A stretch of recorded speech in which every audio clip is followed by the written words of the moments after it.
नमस्ते भाई, कैसे हैं आप सभी लोग।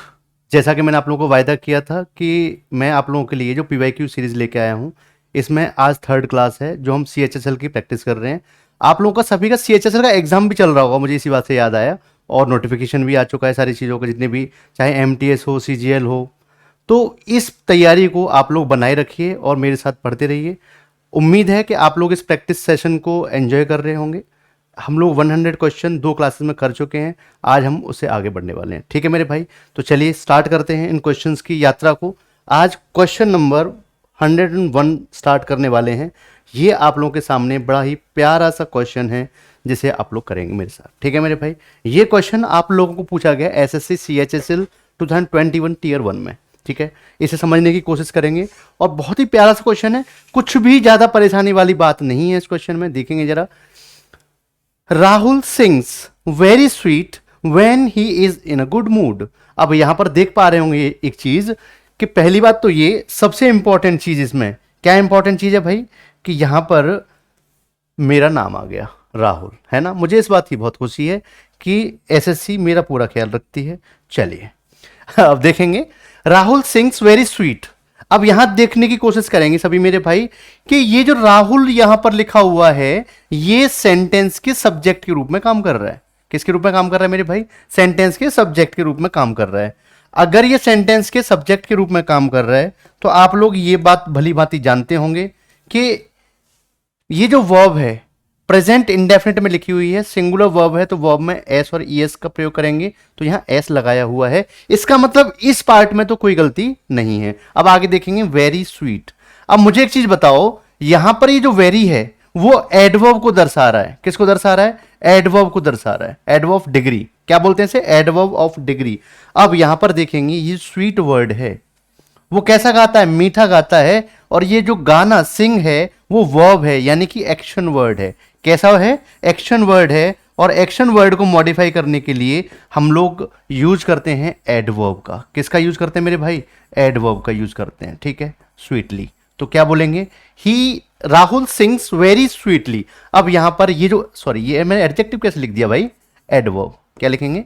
एडवर्ब, ठीक है। यहां पर ये जो एडवर्ब है, इस एडवर्ब के द्वारा, वेरी के द्वारा मॉडिफाई किया जा रहा है। आगे हमें पढ़ने की कोई आवश्यकता नहीं है। आप समझ गए होंगे कि इस जो स्वीट के स्थान पर स्वीटली का यूज किया जाएगा, तो ए इज द करेक्ट आंसर, ठीक है। आगे बढ़ते हैं next question number 1 and 2। After long and fun filled day the children slept themselves peacefully। अब यहां पर देखेंगे सभी भाई कि after a long and fun filled day, कैसा? किसके बाद? आफ्टर अ लॉन्ग, हम इसे 2 बार कह सकते हैं, अ लॉन्ग डे। और कैसा था? फन फिल्ड, जिसमें आनंद भरा हुआ था ऐसे दिन में, है ना। द चिल्ड्रन, जो बच्चे थे, स्लेप्ट देमसेल्व्स पीसफुली। अब यहां पर देख पा रहे होगे, देमसेल्व्स रिफ्लेक्टिव प्रोनाउन का यूज किया गया है। किसका यूज किया गया है? रिफ्लेक्टिव प्रोनाउन का यूज किया गया है। और जब रिफ्लेक्टिव प्रोनाउन का इस प्रकार यूज किया जाता है, वो तब किया जाता है जब एक्शन का रिफ्लेक्शन, एक्शन का रिफ्लेक्शन लौटकर किसके ऊपर आ रहा हो? सब्जेक्ट के ऊपर आ रहा हो मेरे भाई। किसके ऊपर आ रहा हो? एक्शन का रिफ्लेक्शन लौटकर सब्जेक्ट के ऊपर आ रहा हो, यानी कि जो सब्जेक्ट के द्वारा काम किया गया है उसका रिफ्लेक्शन किसके ऊपर हो? सब्जेक्ट के ऊपर हो। लेकिन यहां पर जो ये स्लीप है, क्या है? स्लीप है। इसके साथ हमें रिफ्लेक्टिव प्रोनाउन की आवश्यकता बिल्कुल भी नहीं है, बिल्कुल भी नहीं है। क्लियर है? और ये जो पीसफुली है, ये एडवर्ब है जो स्लीप, स्लेप्ट को, यानी वर्ब की सेकंड फॉर्म जो पास्ट इंडेफिनिट टेंस को बता रहा है, उसको मॉडिफाई करने का काम कर रहा है। तो हमने यहां से क्या हटा दिया? देमसेल्व्स हटा दिया। बी आपका करेक्ट आंसर हो गया, ठीक है मेरे भाई। आगे देखेंगे, समझने की कोशिश करते हैं question number 103। The river flowed besides the hillock in our village. अब यहां पर देख पा रहे होंगे, द रिवर, नदी की बात की जा रही है, वो बहती थी कहां पर? बिसाइड्स। अब मुझे एक आपकी चीज बताओ, बिसाइड्स, ठीक है, और एक वर्ड होता है बिसाइड, ठीक है। बिसाइड का मतलब होता है बगल में,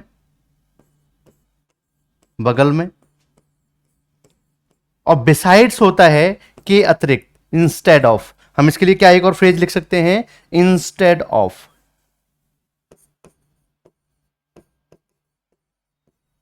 ठीक है।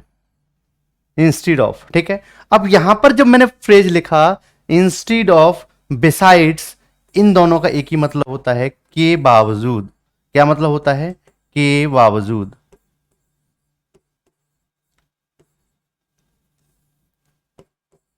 ठीक है, तो आप लोगों को ये समझ में आ गया होगा कि इस सेंटेंस में जो बात की जा रही है वो बगल की बात की जा रही है। किसके? जो हिलोक थी, जो पहाड़ी थी, उसके बगल में। तो यहां पर एस हटा देंगे, बिसाइड का यूज करेंगे। तो यही गलती थी, सी आपका करेक्ट आंसर हो जाएगा। ठीक है, आगे बढ़ते हैं। Next question number 1 and 4। He has been excused by the teacher by the time a formal complaint for bullying was made. अब यहां पर देख पा रहे होंगे, एक चीज बताओ, ही हैज बीन एक्सक्यूज्ड, उससे माफ किया जा चुका है, बाय द टीचर, किसके द्वारा? Bye the teacher, by the time, उस समय तक, अ formal complaint for bullying. Bullying का मतलब होता है किसी को तंग करना। क्या करना? किसी को तंग करना। Was made. अब मुझे बताओ, यहां पर पैसिव वॉइस का यूज किया गया है, और ये पैसिव वॉइस पास्ट इंडेफिनिट का पैसिव वॉइस है। किसका पैसिव वॉइस है? पास्ट इंडेफिनिट का पैसिव वॉइस है। तो आप लोग ये समझ पा रहे होंगे यहां पर कि ये जो इवेंट है वो एक पास्ट इवेंट रहा होगा। कैसा इवेंट रहा होगा मेरे भाई? पास्ट इवेंट रहा होगा। तो आप ये आसानी से समझ पा रहे होंगे कि इस हैज के स्थान पर हैड का यूज किया जाएगा। ठीक है, ही हैड बीन एक्सक्यूज्ड। ठीक है, तो आंसर क्या हो जाएगा मेरे भाई? D is the correct answer. Next question देखेंगे, क्वेश्चन नंबर 106। अब इस क्वेश्चन को जरा आंसर बताइए 5 सेकेंड में। ठीक है ना, चलिए।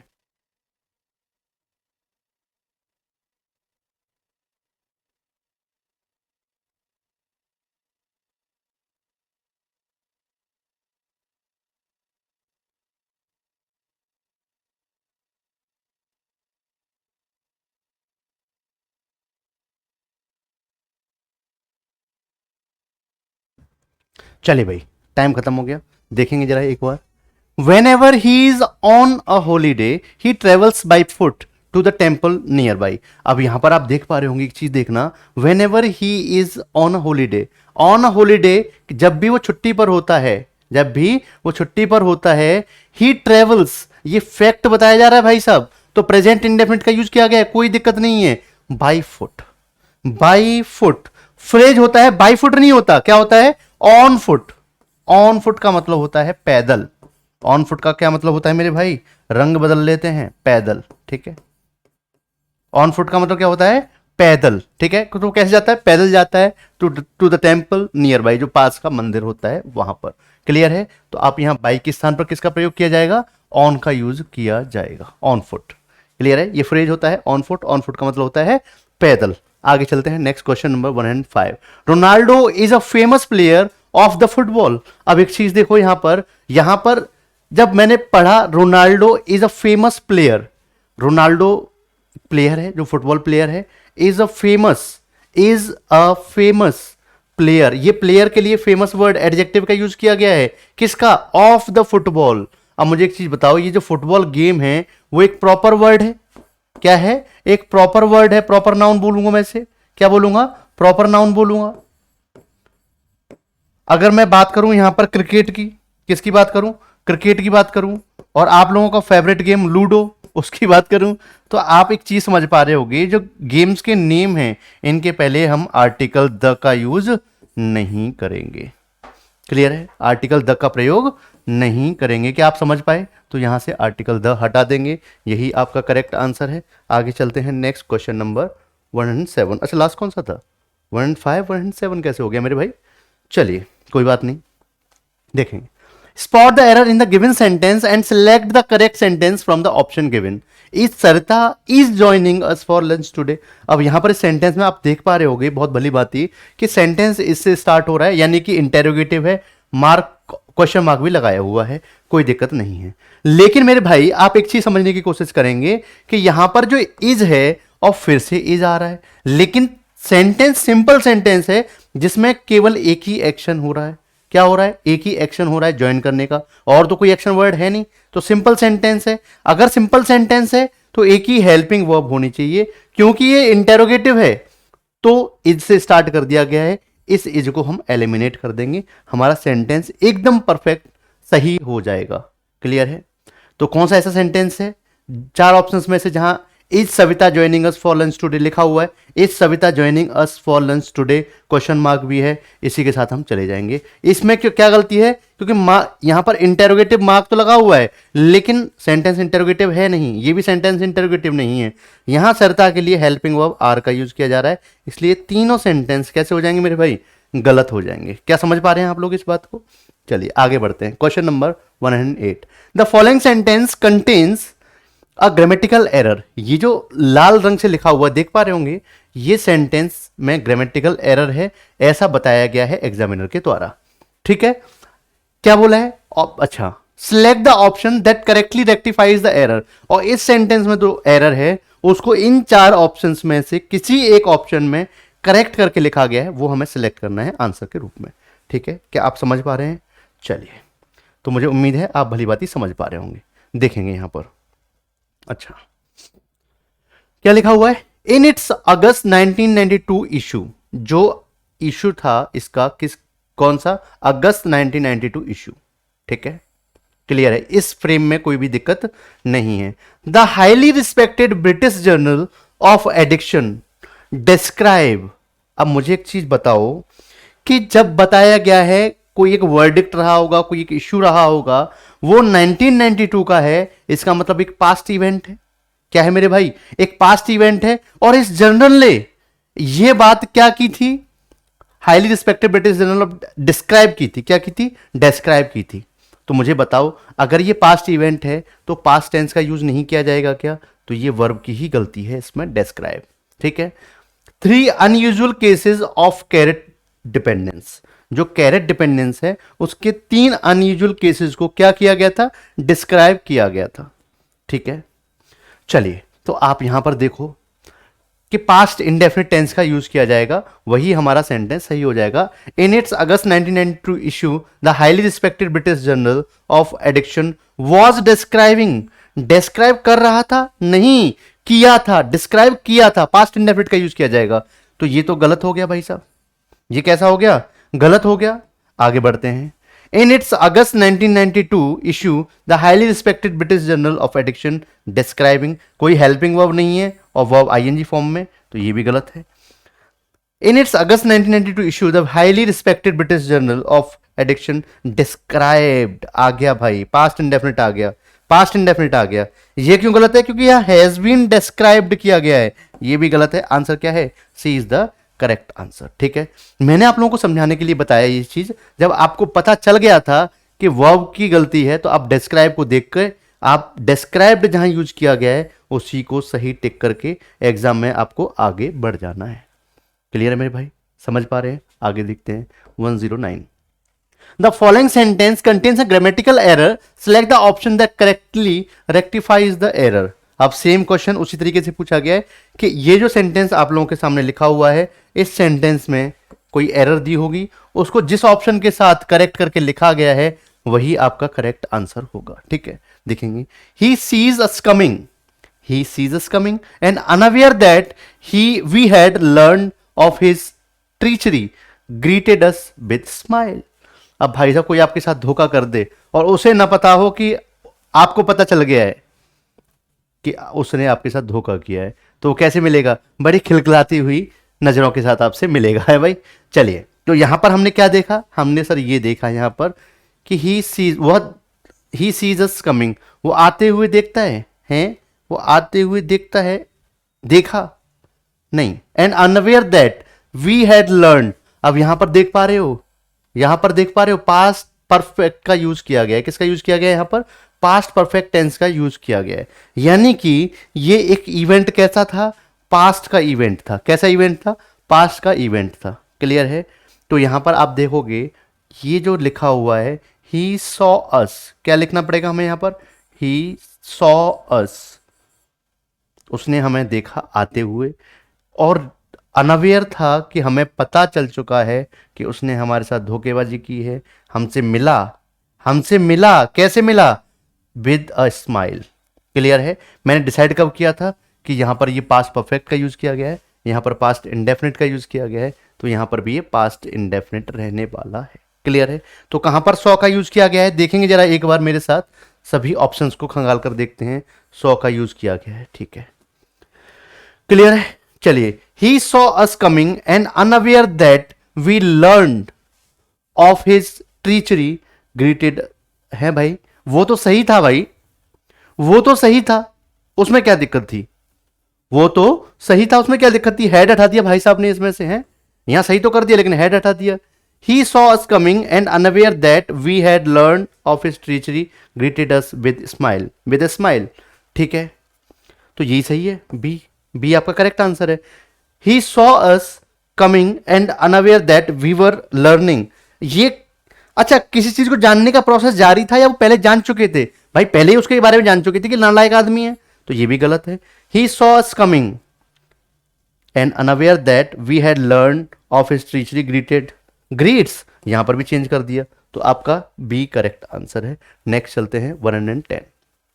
There was an interesting article in the newspaper about the dangers to an environment। अब यहां देख पा रहे हो, यहां पर क्या लिखा हुआ है? यहां पर लिखा हुआ है मेरे भाई, There was an interesting article। अब एक इंटरेस्टिंग आर्टिकल है, आर्टिकल था इन द न्यूज़पेपर, कहां पर? न्यूज़पेपर में। न्यूज़पेपर में जो आर्टिकल लिखे जाते हैं, मैं ए एन द की बात नहीं कर रहा हूं, मैं उस आर्टिकल की बात कर रहा हूं, उस कॉलम की बात कर रहा हूं जो न्यूज़पेपर में प्रिंट हुआ था। क्या था? अब किसके बारे में था? अबाउट द डेंजर्स, जो खतरे थे, किसको? To an environment. अरे भाई साहब, अरे भाई साहब, एन एनवायरमेंट नहीं होता, एनवायरमेंट काउंटेबल नाउन नहीं है, पहली चीज तो ये। तो यहां पर एन के स्थान पर किसका यूज किया जाएगा? द का यूज किया जाएगा, टू द एनवायरमेंट। किसको? एनवायरमेंट को। क्लियर है? तो आंसर क्या हो जाएगा आपका? आंसर देखेंगे ऑप्शन में कहां लिखा हुआ है environment, A is the correct answer. Next question number 111, थोड़ा फास्ट करते हैं। When Sanatan asked mister Jignesh for a fresh valuation of his performance in the last financial year, little did him know that the result will come out worse than expected।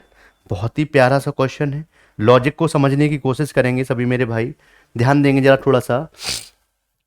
when, जब सनातन ने जिग्नेश से पूछा एक fresh valuation के लिए, उसके performance की valuation की जाए दोबारा से in the last financial year, little did, अब यहां पर देख पा रहे हो ये जो लिटिल है, ये जो लिटिल है, इससे अगला क्लॉज स्टार्ट हो रहा है, इससे अगला क्लॉज स्टार्ट हो रहा है। अगर जैसे मैं लिखूं आपके सामने लिटिल, और इसी के साथ साथ, इसी के साथ साथ मैं आपके सामने लिखूं नो सूनर, देख पा रहे हो, नो सूनर, क्लियर है? ये जो है यहां पर सेंटेंस में जो एरर है वो कोलोकेशन की एरर है एक्चुअल में। यहां पर ये जो लिटिल है, यहां पर जो लिटिल है वो एडवर्ब का काम कर रहा है। किसका काम कर रहा है? एडवर्ब का काम कर रहा है। तो यहां पर इन्वर्जन का यूज किया जाएगा। किसका यूज किया जाएगा?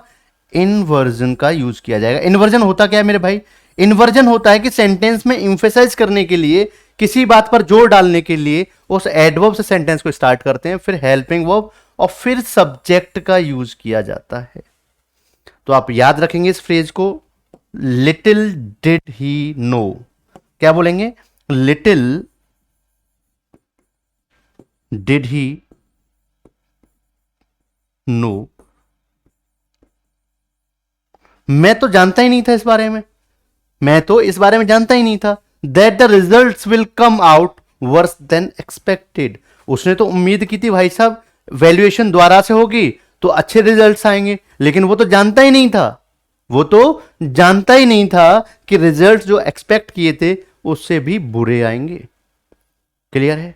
मैं तो जानता ही नहीं था आप ऐसा कर देंगे, मैं तो जानता ही नहीं था आप ऐसा कर देंगे, तो मैं क्या बोलूंगा? Little did I know, little did I know that you will do this type of, बोलना चाहिए एक्शन, वर्क और एटसेट्रा। क्लियर है? तो यहां पर ये फ्रेज याद रख लीजिए, लिटिल डिड, इसके बाद सब्जेक्ट और उसके बाद वर्ब। क्लियर है? तो यहां पर प्रोनाउन की दिक्कत थी, ही, हिम के स्थान पर हम यूज करेंगे ही का। क्लियर है? हाँ या ना? आगे बढ़ते हैं नेक्स्ट।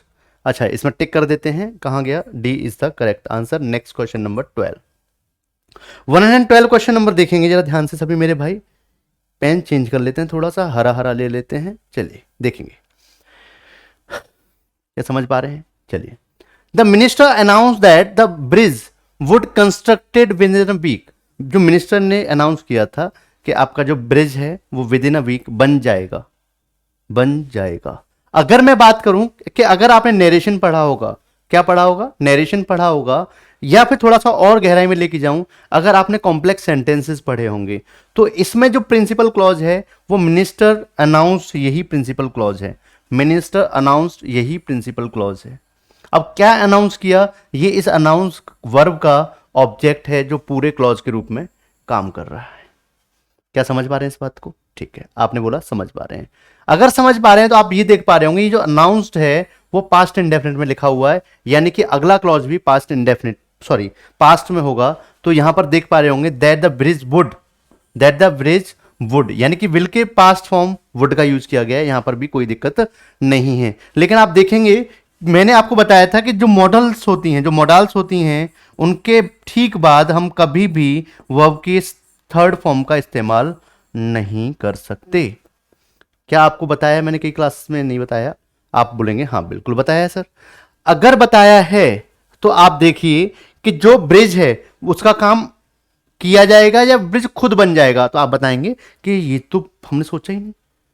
काम किसके द्वारा किया जाएगा? वर्कर्स के द्वारा किया जाएगा, यानी कि ये जो वॉइस है वो कैसा होना चाहिए? पैसिव वॉइस होना चाहिए। कैसा होना चाहिए? पैसिव वॉइस होना चाहिए। और आप लोगों को पता है कि जब भी मॉडल्स के साथ हम पैसिव बनाते हैं तो बी का इस्तेमाल करते हैं।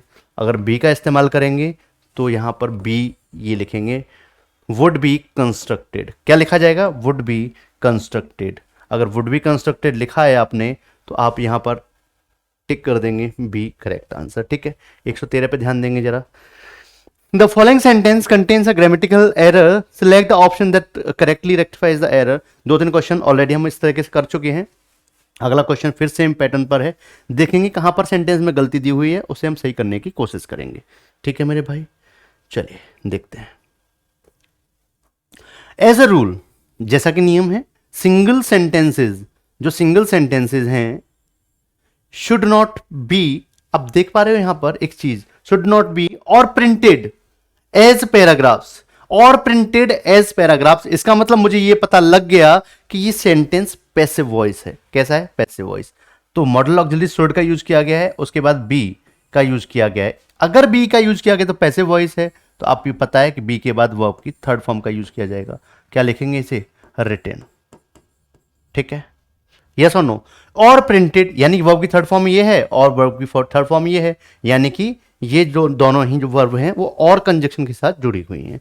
एज पैराग्राफ्स, यानी कि जो राइट था उसके स्थान पर हमें रिटन करना है। तो देखते हैं, एज अ रूल देखेंगे यहां पर सभी भाई, as a rule single sentence should not be wrote. अब यहां पर ये पास्ट इंडेफिनिट लिखा हुआ है, गलत हो गया, यानी वर्ब की सेकंड फॉर्म लिखी हुई है, यहां वर्ब की फर्स्ट फॉर्म लिखी हुई है। पैसिव रखना था, हालांकि इन्होंने बी हटा दिया, लेकिन बी हटाने से मजा थोड़ा ना आएगा, पैसिव वॉइस रखना है हमें। तो सेल हैव, ये भी गलत है, तो डी आपका सही आंसर हो जाएगा। देखेंगे, शुड नॉट बी रिटन और प्रिंटेड, यानी कि D is the correct answer.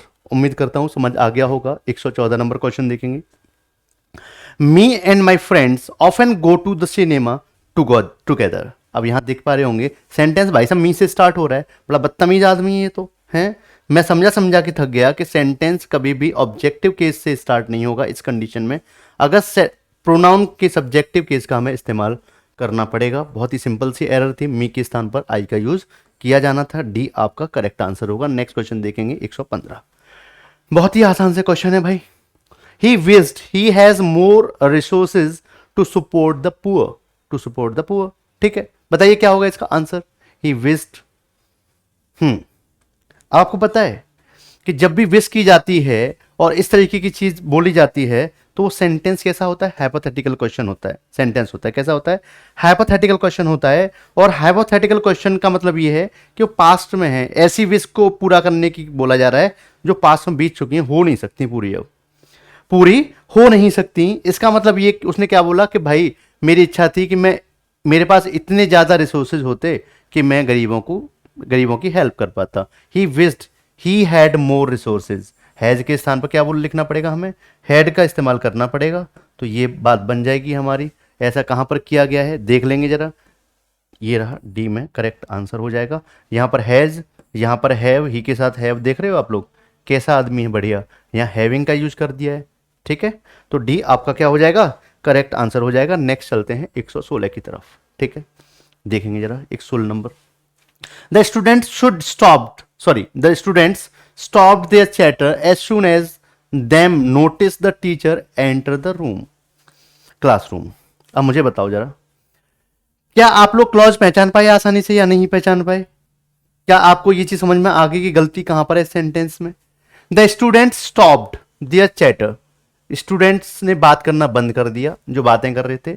As soon as, जैसे ही, ज्यों ही, यानी कि ये एक पॉइंट ऑफ टाइम को बताने की कोशिश की जा रही है इस कंजक्शन के द्वारा, जो कि टाइम को इंडिकेट करता है, एज सुन एज, ज्यों ही, ठीक है।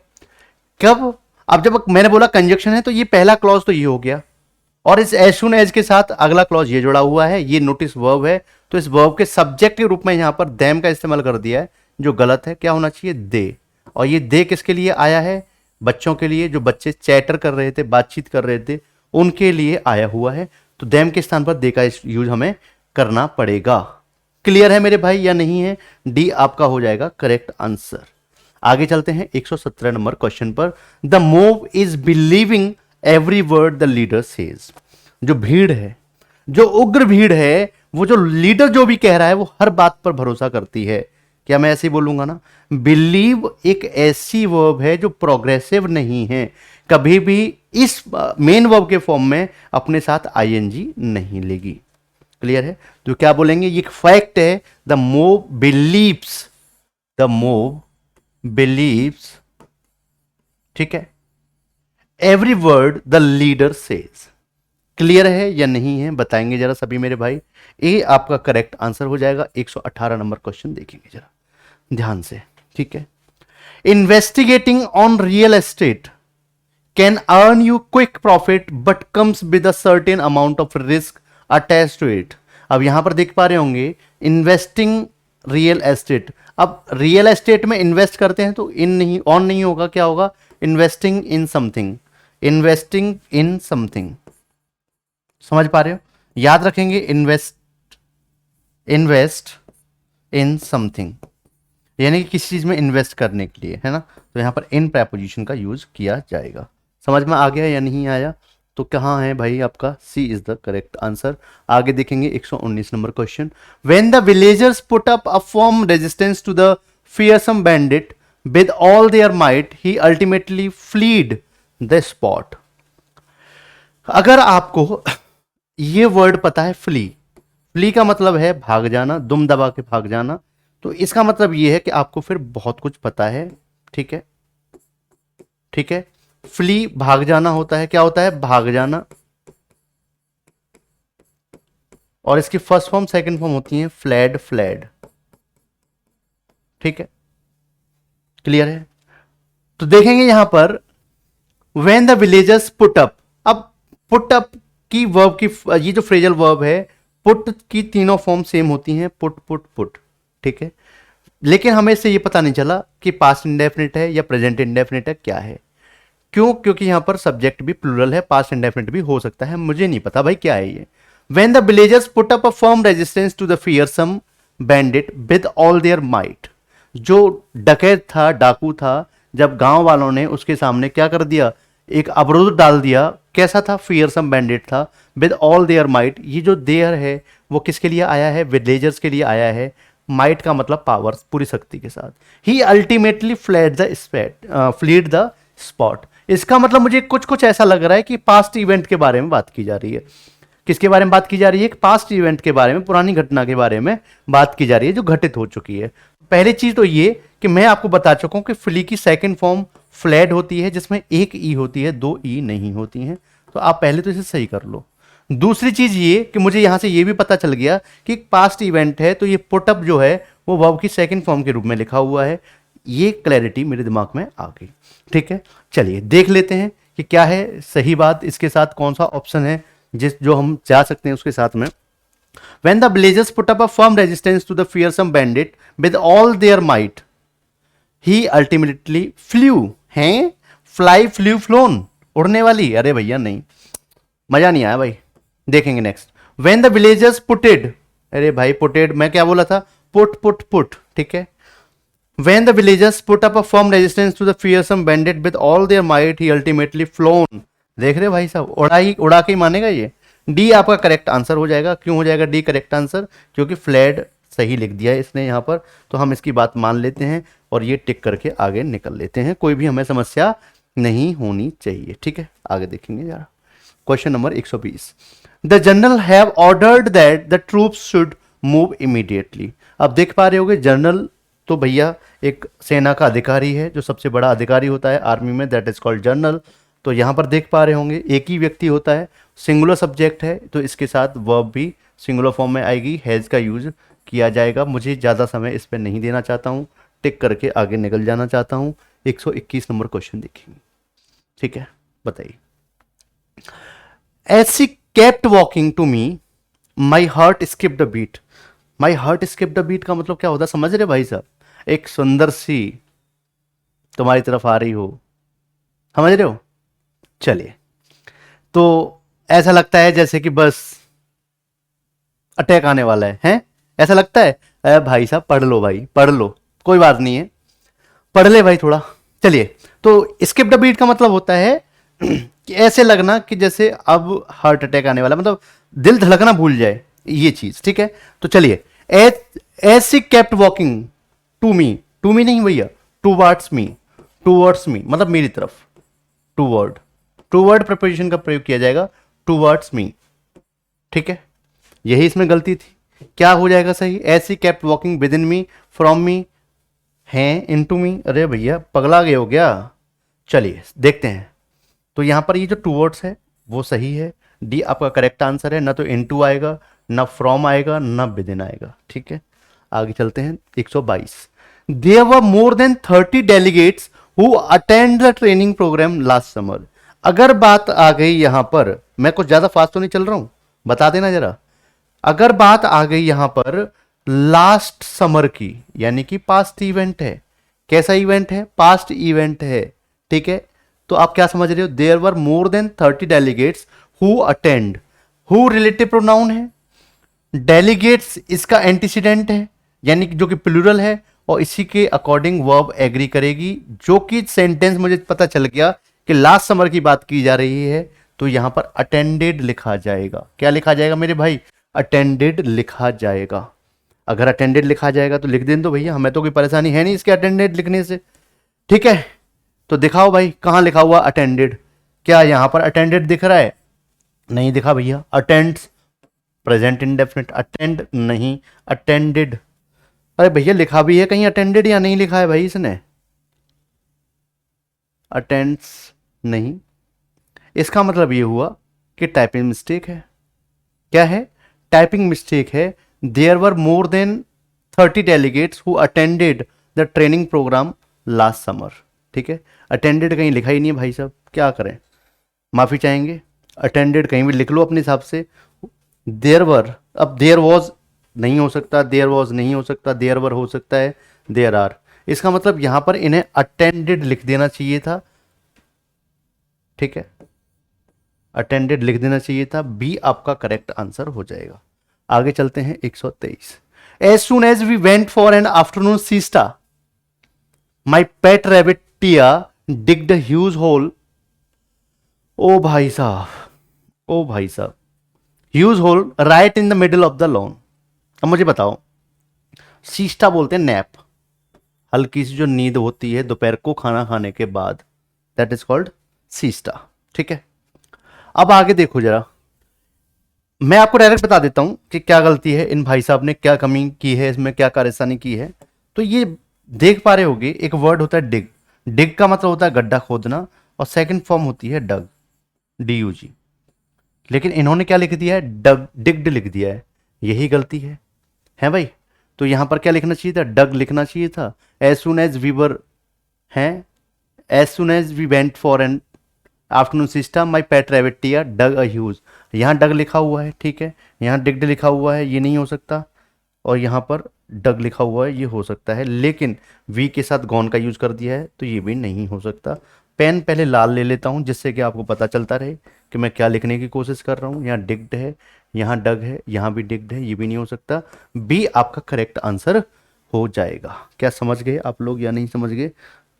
चलिए देखेंगे जरा आगे, क्वेश्चन नंबर 124। और यहाँ पर एग्जाम भी चेंज हो रहा है, एग्जाम नहीं सॉरी, यहाँ पर ईयर भी चेंज हो रहा है। 2020 टीयर 1 की बात करेंगे यहाँ से आगे जो क्वेश्चन आएंगे उनमें, ठीक है। एसएससी सीएचएसएल 2020 बहुत ही किनारे पर आने वाले हैं हम लोग, बहुत तेज चल रहे हैं ये। मुझे उम्मीद है कि मैं इस क्लास में खत्म करने की कोशिश करूंगा सीएचएसएल के एरर्स को, ठीक है। चलिए देखेंगे इलेक्ट्रिक हीटर्स। इलेक्ट्रिक हीटर्स की बात की जा रही है भैया। Electric heaters were providing to all the officers at the guest house. Were providing नहीं भाई साहब, इलेक्ट्रिक हीटर्स प्रोवाइड कर रहे थे। क्या प्रोवाइड कर रहे थे? इलेक्ट्रिक हीटर्स हीट प्रोवाइड कर रहे थे क्या? नहीं, वो कह रहा है कि सभी ऑफिसर्स को दिए जा रहे थे या दिए गए थे, ठीक है ना। तो इलेक्ट्रिक हीटर्स दिए गए थे, इसका मतलब किसी के द्वारा दिए गए हैं। पैसिव वॉइस होगा तो प्रोवाइडिंग के स्थान पर प्रोवाइडेड होगा। क्या होगा? प्रोवाइडेड, ठीक है। पैसिव वॉइस हो गया, यानी कि बी वर्ब के साथ वर्ब की थर्ड फॉर्म पैसिव वॉइस हो गया, ठीक है। Were provided to all the officers, तो यहां पर प्रोवाइडिंग नहीं होगा, क्या होगा? प्रोवाइडेड होगा। बी आपका करेक्ट आंसर हो जाएगा। 125 ध्यान देंगे। Einstein school teachers thought he would never success in life. अब देख पा रहे होंगे मैंने जब सेंटेंस पढ़ा तो आइंस्टाइन जो स्कूल टीचर थे, उन्होंने सोचा, पास्ट इंडेफिनिट है, पास्ट की बात है, he would never success in life. अब यहां जो वर्ड है सक्सेस और एक वर्ड होता है सक्सीड। देख रहे हो भाई साहब, एक वर्ड होता है सक्सेस और एक वर्ड होता है सक्सीड, ठीक है। कौन सा होता है? सक्सीड वर्ड होता है। अब यहां पर जो सक्सीड वर्ड है, जो सक्सीड वर्ड है वो क्या है और सक्सेस क्या है, उस पर जरा ध्यान देने की कोशिश करेंगे सभी भाई, ठीक है। उसी पर ध्यान देने की कोशिश करेंगे। सक्सेस है नाउन और सक्सीड है वर्ब, ठीक है। सक्सेस है नाउन और सक्सीड है वर्ब। तो इस सक्सेस के स्थान पर हम लोग क्या बोल देंगे? सक्सीड बोल देंगे, तो हमारा सही हो जाएगा, ठीक है। वर्ब की फर्स्ट फॉर्म है सक्सीड, सक्सीडेड सेकंड और थर्ड फॉर्म है। आगे बढ़ते हैं, 126 नंबर क्वेश्चन देखेंगे। That man would have attacked you if you went that way. अब मुझे बताओ, क्या आपने कंडीशनल सेंटेंसेस नहीं पढ़े हैं? क्या आपने कंडीशनल सेंटेंसेस नहीं पढ़े हैं? आप बोलेंगे बिल्कुल सर, हमने तो कई बार पढ़ रखे हैं कंडीशनल्स। तो मैं बोलूंगा फिर क्यों नहीं एरर बता पा रहे हो भाई? अब देख रहे हो यहां पर that man would have attacked you, ये रिजल्ट क्लॉज है। ये क्या है? रिजल्ट क्लॉज है। और वुड हैव प्लस वर्ब की थर्ड फॉर्म इसमें इंपॉर्टेंट चीज है जो मुझे पकड़नी थी। अगर ये वुड हैव प्लस वर्ब की थर्ड फॉर्म रिजल्ट क्लॉज में है तो कंडीशनल क्लॉज में क्या होना चाहिए था? हैड प्लस वर्ब की थर्ड फॉर्म होनी चाहिए थी। बहुत ही सिंपल चीज है, इससे ज्यादा मैं कुछ बताने की उम्मीद मुझसे रखना मत, ठीक है मेरे भाई। मैंने एक जो क्रक्स था इसका वो आप लोगों के सामने रख दिया है, ठीक है। तो क्या हो जाएगा? डी आपका करेक्ट आंसर हो जाएगा। आगे बढ़ जाता हूं 127 पर। Employees were given incentives based eight their performance. अब बेस्ड एट नहीं होता भाई साहब, बेस्ड एट नहीं होता, बेस्ड ऑन समथिंग होता है। बेस्ड ऑन समथिंग मैं क्या बोलूंगा? It is based on that theory. तो क्या बोलेंगे हम लोग? Based on. याद कर लीजिए, बेस्ड ऑन समथिंग, यानी कि उस पर आधारित है, उस नियम पर आधारित है, उस थ्योरी पर आधारित है। तो आप लोग ध्यान रखेंगे बेस्ड ऑन समथिंग। इस समथिंग की जगह पर कुछ भी नाउन हो सकता है, ये वो थ्योरी हो सकती है, कुछ और आर्टिकल आइडिया हो सकता है, कुछ भी हो सकता है, ठीक है। तो एट के स्थान पर ऑन का प्रयोग करेंगे। आगे बढ़ते हैं 128। Economist have declared that 2020 graduates will face the worst job depression since the great depression because of the covid pandemic. लंबा सा सेंटेंस है, एक यूजुअल सेंटेंस लिखा गया आप लोगों के सामने। जरा बताने की कोशिश करेंगे मुझे कि क्या होगा, ये क्या होगी इसमें एरर, ठीक है। तो जब आप एरर ढूंढने जाएंगे तो आपको मैं बता देता हूं पहले ही कि आपको ज़्यादा भैया परेशानी ना हो जाए और आप मुझसे नाराज ना हो जाए, इसलिए मैं आपको एरर बता दे रहा हूं, बताने का मूड नहीं था। इकोनॉमिस्ट, जो इकोनॉमिस्ट हैं उन्होंने डिक्लेयर कर चुके हैं, क्या डिक्लेयर कर चुके हैं? प्लूरल सब्जेक्ट, तो वर्ब भी प्लूरल, वर्ब की थर्ड फॉर्म हैव के साथ। क्या अनाउंस कर चुके हैं, क्या डिक्लेयर कर चुके हैं, जो 2020 ग्रेजुएट्स हैं जिन्होंने 2020 में ग्रेजुएशन की है विल फेस जॉब डिप्रेशन। लेकिन कैसा? वर्स। क्या कंपैरिजन किया जा रहा है? हाँ जी। लेकिन क्या बोला जा रहा है? सिंस द ग्रेट डिप्रेशन, जब मंदी का दौर आया था, तब से अब तक का बहुत ही बुरा, यानी कि यहां पर क्या बोला जाएगा? सुपरलेटिव डिग्री का यूज किया जाएगा। Worst job depression, worst. ठीक है, यानी कि सुपरलेटिव डिग्री का यहां पर यूज किया जाएगा। सुपरलेटिव डिग्री समझ रहे हो या नहीं समझ रहे हो? बताओ जरा। ठीक है, तो क्या बोलेंगे हम लोग? Worst job depression since the great depression because of covid pandemic. ये आपका करेक्ट आंसर हो जाएगा बी। आगे बढ़ जाते हैं, next question number 129। Until I was still a little weak, I decided to walk home from metro station. अब ये सेंटेंस मैंने पढ़ा आप लोगों के सामने तो बड़ा ही मुझे अजीब सा लगा भाई। हाँ भाई, देखेंगे जरा, देखेंगे। देखो, जो until है वो कंडीशन बताती है टाइम के साथ। किसके साथ? टाइम के साथ। और जो स्टिल है वो कंटिन्यूशन बताता है एक्शन की कंटिन्यूटी को। स्टिल बताता है एक्शन की कंटिन्यूटी को। लिख देता हूं यहां पर मैं कि ये कंटिन्यूटी को बता रहा है। किसकी कंटिन्यूटी? एक्शन की। Until I was still little week, तो मैं क्या बोलूंगा? यहां पर जो अंटिल है इसका मुझे कोई यूज दिख नहीं रहा है, इसको हटा देंगे क्योंकि टाइम की कोई बात यहां पर नहीं की जा रही है। I was still a little week, वो बताना चाह रहा है कि मैं अब भी वीक था। आई डिसाइडेड, मैंने ये डिसाइड किया था क्या? To walk home from the metro station, कि मैं पैदल चलकर मेट्रो स्टेशन से घर तक जाऊंगा। ठीक है, तो यहां पर इस अंटिल की कोई भी आवश्यकता नहीं है। टाइम की हमें कोई भी कंडीशन यहां दिखाई नहीं दे रही है। तो डी के साथ हम जाएंगे आगे। 130 नंबर जो क्वेश्चन है उस पर जरा अपना ध्यान केंद्रित करने की कोशिश करेंगे सभी मेरे भाई। ठीक है भैया, देखेंगे जरा थोड़ा सा। The government has announced a gradual reboot of air travel who was halted 2 months ago due to lockdown। अब यहां पर ये सेंटेंस जो है बड़ा ही सिंपल सा सेंटेंस है। The government has announced, government announce कर चुकी है एक ग्रेजुअल रिबूट, कि फिर से स्टार्ट करेंगे। रिबूट बोलते हैं यहां पर रीस्टार्ट को। किसको बोलते हैं? रीस्टार्ट। रीस्टार्ट करेंगे। क्या रीस्टार्ट करेंगे? ऑफ एयर ट्रेवल, जो एयर ट्रेवल है, जो फ्लाइट्स हैं उनको स्टार्ट करेंगे दोबारा से। अब ये एयर ट्रेवल जो है यहां पर इसका एंटीसीडेंट है रिलेटिव क्लॉज का, जो कि नॉन लिविंग है। इसका मतलब यहां हु का यूज नहीं कर सकते। किसका यूज करेंगे हम लोग? विच का यूज करेंगे। और जब विच का यूज करेंगे हम लोग यहां पर ये सेंटेंस के सब्जेक्ट के रूप में आएगा relative pronoun which was halted, जिसको रोक दिया गया था 2 महीने पहले। किसके वजह से? लॉकडाउन की वजह से। ठीक है मेरे भाई, आंसर क्या हो जाएगा? डी आपका करेक्ट आंसर हो जाएगा। ठीक है, 131 नंबर देखेंगे। Keep looking and you are sure to find the meaning of the word on that page. बताइए क्या होगा इसका आंसर?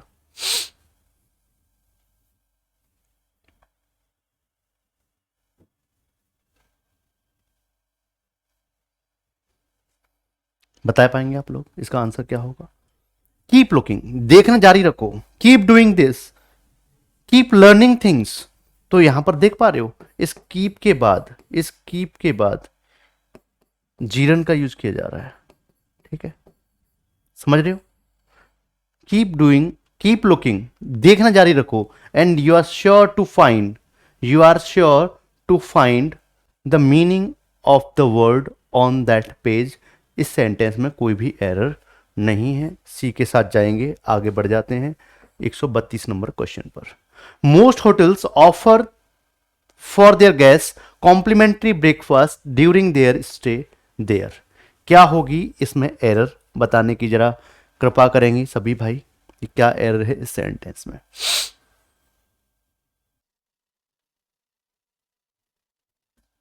ठीक है, बहुत टाइम हो गया, देखेंगे जरा। मोस्ट होटल्स, ज्यादातर जो होटल्स हैं वो ऑफर करते हैं फॉर देयर गेस्ट। अब मैं आपको बताऊं, जो ऑफर है वो ट्रांजिटिव वर्ब है। कैसी वर्ब है? ट्रांजिटिव वर्ब है। और ट्रांजिटिव वर्ब को किसकी आवश्यकता होती है? डायरेक्ट ऑब्जेक्ट लेने की आवश्यकता होती है। किसकी? Direct object. इसका मतलब इन दोनों के बीच में, ऑब्जेक्ट के बीच में और वर्ब के बीच में किसी भी प्रेपोजिशन का होना बिल्कुल भी क्या नहीं किया जाएगा? सहा नहीं जाएगा, सहा नहीं जाएगा। तो यहां पर फॉर हटा देंगे। Offer there guest, I offer you this thing, I offer you that thing, like that. ठीक है, ठीक है भैया। तो क्या हो जाएगा आंसर? सी आपका करेक्ट आंसर हो जाएगा। आगे बढ़ते हैं 133 number question. After long gap we went shopping last Sunday and bought that we wanted. यहां पर बताओ, बहुत ही इंटरेस्टिंग क्वेश्चन है और अच्छा मुझे लगा ये पढ़ के। आफ्टर लॉन्ग गैप, बहुत लंबे समय के बाद, वी वेंट शॉपिंग, हम कहाँ गए शॉपिंग करने के लिए? We went shopping, we go shopping, went shopping. Went क्यों आया है? क्योंकि लास्ट संडे की बात की जा रही है। ठीक है मेरे भाई। एंड बॉट, और खरीदा। क्या खरीदा? दैट वी वांटेड, नहीं भाई साहब, जो हम चाहते थे, वॉट वी वांटेड, जो कुछ भी हम चाहते थे, वॉट वी वांटेड। ठीक है, क्लियर है? यही क्या हो गया? आंसर हो गया। तो कहां गया? सी आपका करेक्ट आंसर है। 134 नंबर देखेंगे। I am sorry sir, how many is the fine for returning the book late. अब देख पा रहे हो यहां पर, बहुत ही अच्छा क्वेश्चन है। आई एम सॉरी सर, वो आया लौट कर और भाई साहब सर से माफी मांगी। क्यों मांगी? उसने बोला कि सर मैं बुक लौटाने में लेट हो गया हूं, आप मुझे बताइए कि कितना फाइन मुझे पे करना पड़ेगा। तो जो फाइन है वो किसके रूप में होगा भैया? मनी के रूप में होगा। किसके रूप में होगा? मनी के रूप में होगा। और मनी कैसा नाउन है? अनकाउंटेबल नाउन है। कैसा है? अनकाउंटेबल नाउन है। तो इसके लिए कभी भी मैनी का यूज नहीं किया जाएगा। इसके लिए कभी भी मैनी का यूज नहीं किया जाएगा। किसका यूज किया जाएगा? मच का यूज किया जाएगा कि how much money you want. ठीक है, तो यहां क्या बोलेंगे? हाउ मच, कितना। ठीक है, आंसर क्या हो जाएगा? सी आपका करेक्ट आंसर हो जाएगा। 135 नंबर क्वेश्चन पर जरा ध्यान देंगे सभी भाई। At the workshop they were taught how to nail the pieces of wood together to create a toy, to create toys. ठीक है, बताएंगे जरा सभी। At the workshop they were taught, उन्हें सिखाया गया था कि किस तरीके से नेल के द्वारा जो है पीसेस को जोड़ करके, वुड पीसेस को जोड़ करके क्या बनाए जाते हैं? खिलौने बनाए जाते हैं। तो यहाँ देख पा रहे होंगे एट द वर्कशॉप, एक फ्रेज है eight the workshop. They subject है, पैसिव वॉइस है, वर्क के साथ वर्ब की थर्ड फॉर्म का यूज किया गया है। How to nail the pieces, किस तरीके से जो है लकड़ी के टुकड़ों को जोड़ा जाता है एक साथ में, क्या बनाने के लिए? टॉयज बनाने के लिए। कोई भी एरर नहीं है इस सेंटेंस में। अगर आपको कोई भी इसमें गलती दिख रही है तो कमेंट बॉक्स में कमेंट कर जरा हमें बताएं। अगला question. A probe has been ordered by the incident है that occurred at the celebration. अब बताओ जरा, इसमें देखने की कोशिश करेंगे जरा सभी मेरे भाई। A probe has been ordered by the incident. अब मुझे एक चीज बताओ, यहां पर जो प्रोव है ये सब्जेक्ट है, हैज बीन, हैज के साथ बीन प्लस वर्ब की थर्ड फॉर्म बता रहा है कि ये पैसिव वॉइस है। क्या बता रहा है? कि ये पैसिव वॉइस है। क्लियर है? लेकिन आप इस पैसिव वॉइस से ये मत कंफ्यूज होइए कि बाई का यूज इस इंसिडेंट से पहले होगा, क्योंकि ये यहां पर ऑब्जेक्ट के रूप में काम कर ही नहीं रहा, कर ही नहीं रहा। क्लियर है? वो किसी और के द्वारा ऑर्डर की गई होगी, इंसिडेंट के द्वारा ऑर्डर नहीं की गई है, किसी ऑफिसर के द्वारा ऑर्डर की गई होगी। तो आप समझने की कोशिश करेंगे तो probe into something, probe into, probe into the matter ऐसे बोल सकता हूं, या इंसिडेंट बोल सकता हूं। समझ रहे हो आप लोग? या क्या बोल सकता हूं? इंसिडेंट बोल सकता हूं। ठीक है, क्लियर है आप लोगों के सामने या नहीं क्लियर है? तो समझेंगे यहां पर प्रोब के साथ इनटू प्रेपोजिशन का यूज किया जाता है, तो बाई के स्थान पर इनटू का प्रयोग हम लोग करेंगे। क्लियर है? किधर है भाई? मिल जाए मेरे को जरा जल्दी से। C is the correct answer. अगला देखेंगे question number 137। If you rent a house near your office I will save you time as well as also money. इस सेंटेंस को जब पढ़ेंगे तो आप पहले हंसेंगे और आप परेशान हो जाएंगे कि एग्जामिनर ने ये हमसे क्या खाक बात पूछ ली, हम तो इसे चुटकियों में उड़ा देंगे। कैसे? If you rent a house, condition sentence है, if you rent a house near your office. अब ये रिजल्ट क्लॉज है, इट विल सेव टाइम, यानी कि यहाँ पर रिजल्ट, ये कंडीशनल क्लॉज है प्रेजेंट इंडेफिनिट में, ये फ्यूचर इंडेफिनिट में रिजल्ट क्लॉज है। कोई भी दिक्कत मुझे यहाँ तक नहीं लगी टाइम तक। एज वेल एज मनी, अब यहाँ पर जो ऑल्सो है और जो एज वेल एज है, इन दोनों का सेम मीनिंग होता है। मैं ऑल्सो को चटका दूंगा और इससे हटा दूंगा, आंसर हो जाएगा बी। क्लियर है एकदम या नहीं क्लियर है, बताने की कोशिश करेंगे सभी भाई। अगले क्वेश्चन की तरफ बढ़ते हैं, 138 number. Notwithstanding we were all busy that weekend we had to cancel the outing. अब मुझे एक चीज बताओ, नॉट विद स्टैंडिंग फ्रेज होता है, नॉट विद स्टैंडिंग,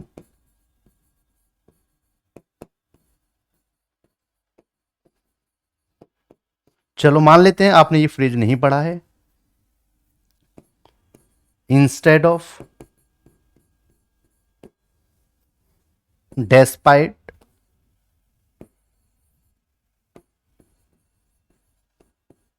ठीक है, इंस्पायर्ड ऑफ, ये सारे फ्रेजेस आपने पढ़े होंगे। यानी कि इसका मतलब होता है के बावजूद या के साथ साथ, हम ये समझ सकते हैं। मतलब कोई ऑड कंडीशन है, उसके बावजूद हम कोई काम कर रहे हैं, वहां पर हम बोलते हैं नॉट विद स्टैंडिंग। ठीक है, क्या बोलते हैं? Not with standing. अब मुझे एक चीज बताओ, मुझे एक चीज बताओ आप लोग, notwithstanding we were all busy, इसके बावजूद कि हम बिजी थे उस weekend, we have to cancel the outing. अब जो बिजी थे, इसके बावजूद अगर वो चले जाते, बोलते कि हम चले गए, तो सही था, तो सही था। लेकिन ये बोल रहे हैं कि हम बिजी थे, इसके बावजूद हमने कैंसिल करी, तो वो तो करनी ही थी, वो तो आपको विजिट कैंसिल करनी ही थी, आउटिंग कैंसिल करनी ही थी, मतलब बाहर घूमने जाना वो कैंसिल करना ही था। इसमें कौन सा एहसान कर दिया आपने? आपको ये बोलना चाहिए, आपको ये बोलना चाहिए कि ये आपकी आउटिंग को कैंसिल करने वाला रीजन था। आपकी जो आउटिंग कैंसिल हुई, आपका जो टूर कैंसिल हुआ, जो आप चंडीगढ़ जाने वाले थे या किसी हिल स्टेशन पे जाने वाले थे, तो आपका टूर कैंसिल हो गया। तो क्यों कैंसिल हुआ? क्योंकि भाई साहब आप बिजी थे उस वीकेंड में।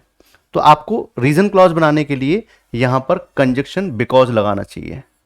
क्या लगाना चाहिए? बिकॉज लगाना चाहिए। यही आपकी गलती थी कि आपने नॉट विद स्टैंडिंग लगा दिया। ठीक है मेरे भाई, क्या मैं समझा पाया इस बात को या नहीं समझा पाया? अगर आपकी ट्रिप कैंसिल हुई है तो आप इससे कनेक्ट करिए और खुश हो जाइए। चलिए, क्योंकि मैंने इस बात की चर्चा आपके सामने कर दी है। चलिए अगला question 139। Every participant give so outstanding performance that it became difficult to choose the winner. अब मुझे एक चीज बताओ, यहां पर इस सेंटेंस में एवरी पार्टिसिपेंट, जो हर एक पार्टिसिपेंट है, जो हर एक पार्टिसिपेंट है, उसने बहुत ही आउटस्टैंडिंग परफॉर्मेंस दिया, इतना आउटस्टैंडिंग परफॉर्मेंस दिया कि यह चूज करना मुश्किल हो गया कि विनर कौन है। ठीक है मेरे भाई, तो यहां पर देख पा रहे होगे कि यहां पर जो सो का यूज किया गया है, इसका यूज नहीं किया जाएगा, यहां पर किया जाएगा सच का यूज। किसका यूज? सच। और सच के बाद ये दैट कंजक्शन आप लोग देख पा रहे होंगे। इस दैट कंजक्शन के साथ इस क्लॉज के द्वारा इस आउटस्टैंडिंग परफॉर्मेंस का रिजल्ट डिक्लेयर किया गया है कि ऐसी घटना हुई थी, उसको आगे एक्सप्लेन किया गया। क्या किया गया मेरे भाई? एक्सप्लेन किया गया है। तो सो के स्थान पर सच का यूज करेंगे, बी आपका करेक्ट आंसर हो जाएगा। क्वेश्चन नंबर 140 देखेंगे जरा ध्यान से, ठीक है। The need today is for both sides to introspect and reexamine the issue carefully and resolve it amicably. Amicably का मतलब होता है फ्रेंडली। लिख देता हूं जरा मैं यहां पर, आपकी वोकैब बड़ी वीक लगती है मेरे को, लिख देता हूं फ्रेंडली, मित्रवत तरीके से भाई साहब निपटा लो जो कुछ भी है। आज की जो आवश्यकता क्या है, वो है कि भाई दोनों साइड क्या करें? इंट्रोस्पेक्ट करें, अपने गलेवान में झांक कर देखें, खुद की अंतरात्मा में झांक कर देखें, झांकें। एंड री एग्जामिन, ये दोनों ही इन्फिनिटिव्स हैं, जो टू के साथ वर्ब की फर्स्ट फॉर्म एंड यहां पर वर्ब की first form. The issue carefully, examine करना है, एग्जामिन वर्ब है, केयरफुली इसको मॉडिफाई कर रहा है और इस एग्जामिन का ऑब्जेक्ट है the issue and resolve it amicably. इसमें मुझे कोई भी एरर दिखाई नहीं दे रहा है, मैं सी ऑप्शन के साथ जाना पसंद करूंगा और एसएससी भी सी ऑप्शन के साथ गया है। आपके लिए खुशखबरी की बात यह है, ठीक है। चलिए, we are yet living in same house, बताओ क्या होगा। वी आर येट लिविंग, पहली बात तो ये है कि येट का जो यूज है वो किसी इनकम्प्लीट एक्शन के लिए किया जाता है। किसके लिए किया जाता है? इनकम्प्लीट एक्शन के लिए, ठीक है। और एक और चीज, जनरली येट का यूज परफेक्ट टेंस में किया जाता है। तो आप, अगर मैं बोल रहा हूं इनकम्प्लीट साथ में बोल रहा हूं परफेक्ट, तो सेंटेंस कैसा होना चाहिए? नेगेटिव सेंटेंस होना चाहिए, तभी तो होगा इनकम्प्लीट, ठीक है। समझ पा रहे हो? नेगेटिव सेंटेंस में, ठीक है। तो यहां पर हम येट का यूज नहीं करेंगे, स्टिल बोल सकते हैं यहां पर, we are still living in the same house, ठीक है। तो स्टिल लगाइए आप यहां पर और मस्त हो जाइए, आगे बढ़ जाइए। Next question, question number 142। चलिए देखेंगे ध्यान से। Your advices were timely and guided me to take the right decisions. आपकी जो एडवाइसेस हैं, अब मुझे एक चीज बताओ, जो एडवाइस नाउन है, आपने अगर नाउन चैप्टर पढ़ा होगा तो वहां पर एडवाइस जैसे ही पढ़ा होगा आप लोग बोलते हैं सर ये अनकाउंटेबल नाउन है और इसको जो है प्लूरलाइज नहीं किया जा सकता, यानी कि प्लूरल नहीं बनाया जा सकता। मुझे बड़ी अच्छी बात लगी भाई साहब, लेकिन साथ ही साथ मैंने ये भी बोला था कि ये नाउन जो है वो सिंगुलर नाउन रहता है जब तक इसके साथ कोई छेड़खानी नहीं की जाए, ठीक है।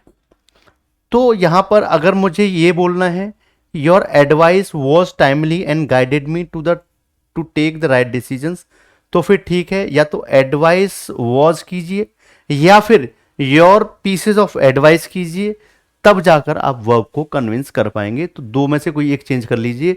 मैं यहां लिख देता हूं योर एडवाइस वॉज, क्लियर है, वॉज। या फिर ये नहीं करना चाहते तो पीसेज ऑफ एडवाइस लिखिए, यहां पर पीसेज ऑफ एडवाइस लिखिए और फिर आगे बढ़ जाइए, फिर आपको वर्ब को छेड़ने की आवश्यकता नहीं पड़ेगी, ठीक है मेरे भाई। क्या समझ पाए आप लोग या नहीं समझ पाए? डी आपका करेक्ट आंसर हो गया। 143 नंबर क्वेश्चन, प्रश्न संख्या 143 आपके सामने। Only 5 minutes are allowed for each speaker during the function. अब सेंटेंस को पढ़ने के बाद आप एक चीज मुझे बताओ, क्या आप लोगों ने नहीं पढ़ी ये वाली बात कि जब भी बात हम करेंगे टाइम ड्यूरेशन की, किसकी? टाइम ड्यूरेशन की बात करें अगर, ठीक है, या बात करें हम बोलना चाहिए किसकी, वेट की बात करें, वजन जो कि नंबर्स में दिया हो, या हम डिस्टेंस की बात करें जो किलोमीटर्स में दी हो, ठीक है। तो यहां पर जो सेंस निकल के आ रहा है वो एक समय का सेंस निकल के आ रहा है। ओनली 5 मिनट्स, ये एक टाइम पीरियड है, तो यहां पर आर के स्थान पर इज का यूज किया जाएगा। मैं अपनी बात पूरी यहां कर देता हूं कि सिंगुलर वर्ब का इस्तेमाल किया जाएगा, ठीक है, सिंगुलर वर्ब का प्रयोग किया जाएगा, ठीक है। समझ आ गई आपको ये वाली बात या नहीं समझ आई? C is the correct answer. आगे बढ़ते हैं। 144, cyclone Amphan roared into West Bengal on Wednesday, leave behind a trail of devastation across the large area of the state. अब मुझे एक चीज बताओ, यहां पर जब मैंने एक सेंटेंस पढ़ा ये पूरा, तो मुझे समझ ये आया भाई साहब कि इस सेंटेंस में कमी कहां पर है।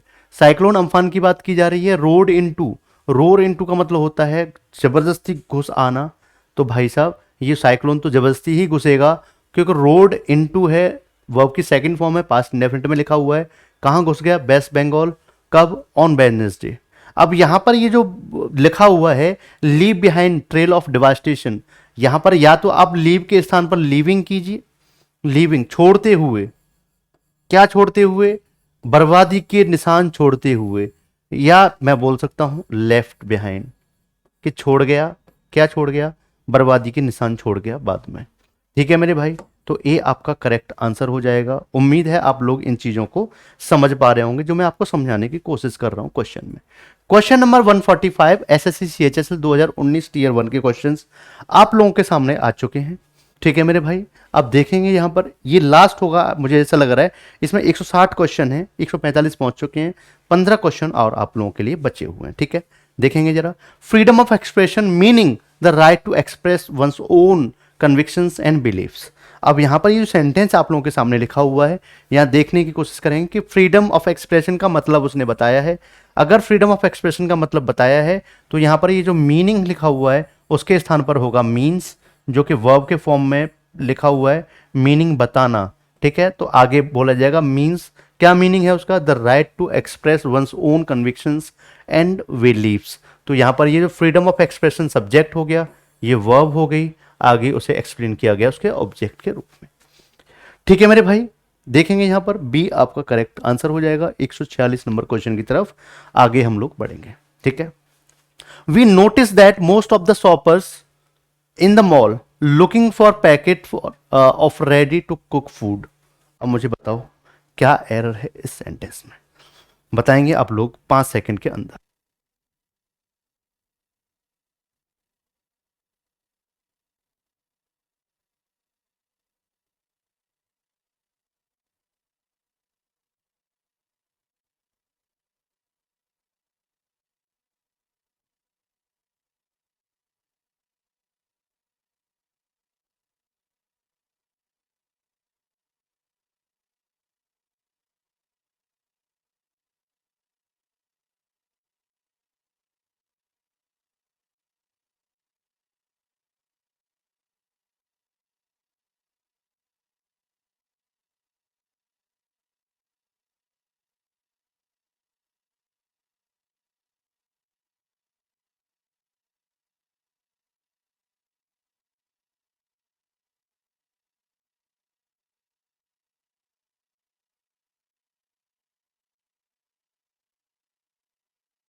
चलिए बता पाए आप लोग। We notice that most of the shoppers in the mall looking for packets of ready to cook food है। भाई साहब एक चीज बताओ, समझने की कोशिश करेंगे यहां सभी मेरे भाई, ध्यान से समझने की कोशिश करेंगे। यहां क्या समझने की कोशिश करेंगे? हमने देखा, नोटिस्ड, क्या नोटिस किया? That most of the shoppers in the mall, जो ज्यादातर शॉपर्स थे मॉल में, वो looking for packets of ready to cook food. अब मुझे बताओ वर्ब की आईएनजी फॉर्म तो मुझे दिख रही है। अगर मान लेता हूं कि वर्ब की आईएनजी फॉर्म दिख रही है और ये एक फाइनाइट वर्ब है, तो भाई साहब हेल्पिंग वर्ब कहां पर है? अगर मान लेते हैं कि ये हेल्पिंग फाइनाइट वर्ब नहीं है, जीरंड है या पार्टिसिपल है, तो फिर मुझे बताओ कि यहां पर फाइनाइट वर्ब कहां पर है, मेन क्रिया कहां पर है? तो आप बताएंगे कि सर और तो कोई व्यवस्था हमारे पास है ही नहीं। तो मैं बोलूंगा कि भाई साहब फाइनाइट वर्ब की ही तो कमी है जो हमें बतानी है। ठीक है, तो we notice that most of the shoppers, ये most of the shoppers subject है, इन द मॉल एक प्लेस के बारे में बताया गया है, एडवर्ब प्लेस के बारे में बात कर रहा है। फ्रेज के रूप में आप बोलेंगे were looking for, were looking for. Look for का मतलब होता है to search for something. Look for phrasal verb है, इसका मतलब क्या होता है? To search for something. ठीक है,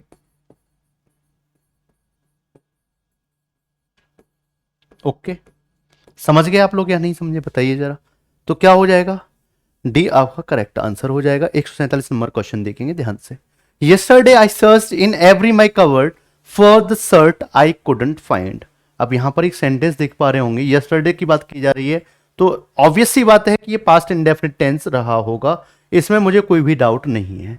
आई सर्च्ड वर्ब की सेकंड फॉर्म है, पास्ट इंडेफिनिट है, बड़ी खुशी हुई देखकर।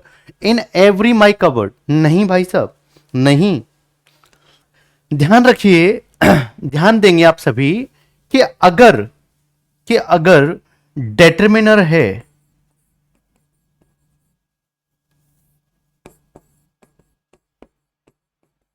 ठीक है, फिर उसके बाद एडजेक्टिव और उसके बाद नाउन का यूज किया जाता है। ठीक है, नाउन का, तो आप देखेंगे एवरी से पहले माई एवरी कवर्ड, माई एवरी कवर्ड। ठीक है, ये हम काट के इसे सही कर देंगे, तो आंसर क्या हो जाएगा आपका, D is the correct answer. आगे बढ़ते हैं अगले क्वेश्चन की तरफ। ठीक है, अगला क्वेश्चन क्या कहता है, 148 क्वेश्चन है। A penal has been form to look within the security needs of college student. क्या होगा इसका आंसर, बताने की जरा कोशिश करेंगे। A panel has been form to look within the security. अब देख रहे हो आप लोग, मैंने अभी आपको क्या बताया, look into something, look into something, ये फ्रेज होता है। लुक विद इन नहीं, look into, look into something. ठीक है, यही आपका एरर था, सी आपका करेक्ट आंसर हो जाएगा। आगे 149 question. The Commonwealth game had a grand opening ceremony with spectacular cultural performings. अब देखो यार, परफॉर्मिंग्स वर्ड जो आप लोगों के सामने लिखा हुआ है, मैं डायरेक्टली बता देता हूं, क्लास बड़ी होती जा रही है इसलिए यहां पर लिखेंगे परफॉर्मेंसेस।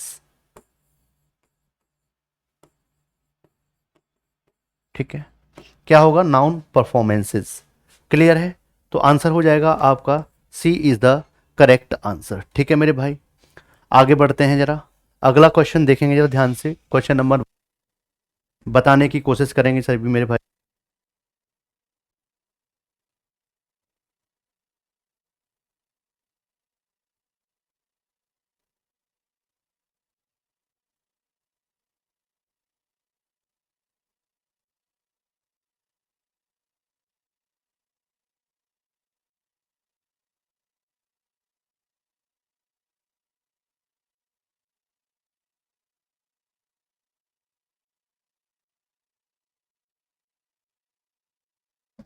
ठीक है, सॉरी, देखेंगे जरा थोड़ा सा। The park was well lighted at night but it was deserted, so it was a bit scared. The park was well lighted, park जो है बहुत ही एकदम रोशनी थी पार्क में, एट नाइट रात्रि में, बट इट वॉज डेजर्टेड, लेकिन वहां पर कोई भी व्यक्ति नहीं था, एकदम खाली पड़ा हुआ था, सुनसान था। So it was a bit scared. Scared का मतलब है डरा हुआ था। अरे भाई साहब, पार्क क्यों डरेगा, हम बोलेंगे स्केरी। ठीक है, स्केरी मतलब डरावना। ठीक है, डरावना, और स्केयर्ड का मतलब डरा हुआ, डरा हुआ। दोनों में उतना ही अंतर है जितना कि इंटरेस्टिंग और इंटरेस्टेड में है। कितना अंतर है भाई साहब, जितना interesting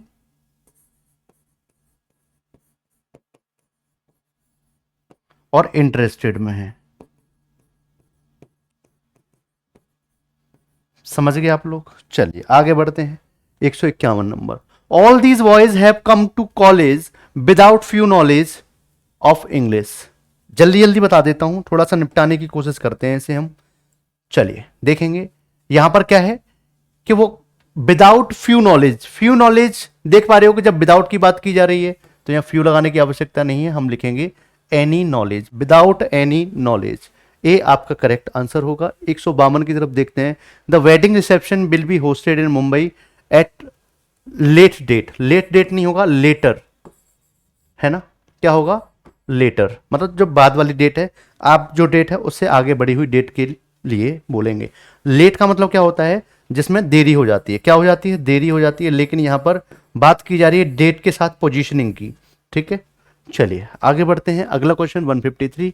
the old women in our locality is knowing for her hot temper, मतलब वो नाराजगी के लिए जानी जाती है, बहुत जल्दी मोहतरमा को गुस्सा आ जाता है तो इसलिए वो जानी जाती हैं।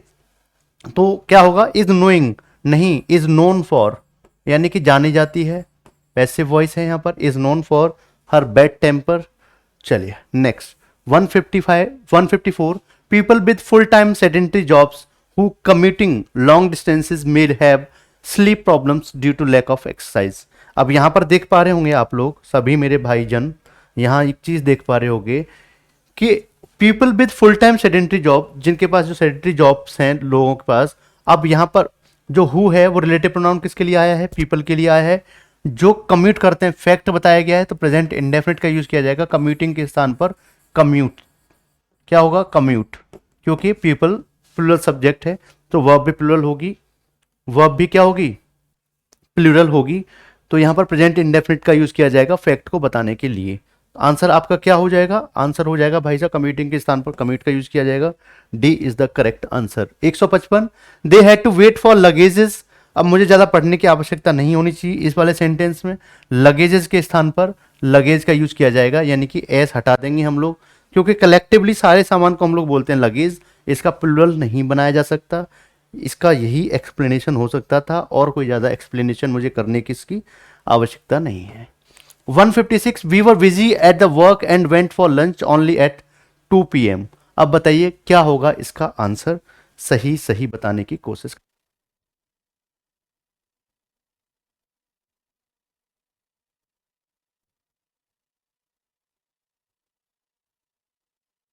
ठीक है, देखेंगे जरा। We were busy at work, यहां पर वी वर बिजी कहां पर, at work, at the work नहीं, एट वर्क, द प्रेपोजिशन का यूज नहीं किया जाएगा। 157, though she was able to finish the work on time she couldn't do that out in fear. अच्छा, आउट ऑफ फियर होता है, आउट इन फियर नहीं होता, आउट ऑफ फियर मतलब डर की वजह से, out of anger. Out of के बाद यहां पर जैसे फियर हो गया, एंगर हो गया, इमोशन हो गया, हैप्पीनेस हो गया, इस तरीके के हम वर्ड्स को यूज कर सकते हैं। ठीक है, next 158, Thomas is a man of word who have, आप देख पा रहे हो, paying back the borrowed money in installments. तो यहां पर बात की जा रही है थॉमस भाई साहब की, और थॉमस भाई साहब कैसे आदमी हैं कि अपने जुबान के पक्के हैं। तो हु रिलेटिव प्रोनाउन किसके लिए, थॉमस के लिए आया है, तो इसके अकॉर्डिंग, थॉमस के अकॉर्डिंग यहां पर यूज किया जाएगा हैज का। ठीक है, अगला देखते हैं 159। 159 क्या कहता है, it is difficult to make out that they are twins because they do not resembles to each other. मैं आपको बता दूं कि रिजेंबल ट्रांजिटिव वर्ब है, इसके डायरेक्ट बाद ऑब्जेक्ट हो जाएगा, तो यहां पर ये ईच अदर आएगा, टू प्रेपोजिशन की आवश्यकता नहीं है, they resemble each other. Next and last 160 number question, ध्यान से देखेंगे। Some of the issue discussed on the media nowadays has no relevance to the nation building process. इसमें मैं आपको जल्दी से बता देता हूं, सम ऑफ के बाद, वन ऑफ के बाद, नन ऑफ के बाद जो नाउन आएगा वो प्लूरल होगा, तो यहां इशू के स्थान पर इशूज का यूज किया जाएगा। आपके CHSL के जो प्रीवियस ईयर क्वेश्चन जो एरर टाइप में पूछे गए हैं 2019 से लेकर के अब तक मैं सभी कंप्लीट करा चुका हूं। कोई भी अगर आपको दिक्कत है तो आप लोग कमेंट बॉक्स में क्वेश्चन को पिन कीजिए, मैं एक्सप्लेनेशन उसका और ढंग से दे दूंगा, वैसे मैंने अपना बेस्ट दे दिया है। ठीक है मेरे भाई, तो सभी लोग मेरे जितने भी चैनल्स हैं, चाहे वो इंस्टाग्राम हो, चाहे वो यूट्यूब हो, चाहे वो टेलीग्राम चैनल हो, सभी आप सर्च कर सकते हैं इंग्लिश बाई राहुल प्रताप। मोटे मोटे अक्षरों में मैं लिख देता हूं, थोड़ा मोटा कर दूं इसे। हाँ भाई, आप इंग्लिश बाई राहुल प्रताप के नाम से सर्च कर सकते हैं, मुझे कहीं भी मैं आपको चमकता हुआ मिल जाऊंगा थोड़ा थोड़ा। ठीक है, इंग्लिश बाई राहुल प्रताप, ठीक है, इस नाम से आप मेरे को सर्च कर सकते हैं। ठीक, तो चलिए आगे मिलते हैं नई नेक्स्ट क्लास में। CHSL के एरर्स हम खत्म कर चुके हैं, आगे मैं बताऊंगा अगली क्लास में क्या आने वाला है। हो सकता है कि मैं MTS को लेकर कुछ लेकर आऊं, या फिर CGL के एरर्स लेकर आऊं, या हो सकता है कि CHSL के फिलअप्स, इंप्रूवमेंट्स, या PQRS में जो जम्बल सेंटेंसेस बोलते हैं उनमें से कुछ भी करा दूं। तो चलिए आप लोग हंसते रहिए, मुस्कुराते रहिए और प्रैक्टिस करते रहिए, और अपने सपनों को साकार करने के लिए दिन और रात एक कर दीजिए। मैं आपके अच्छे दिनों की कामना करता हूं। चलिए तब तक के लिए हंसते रहिए, मुस्कुराते रहिए। जय हिंद।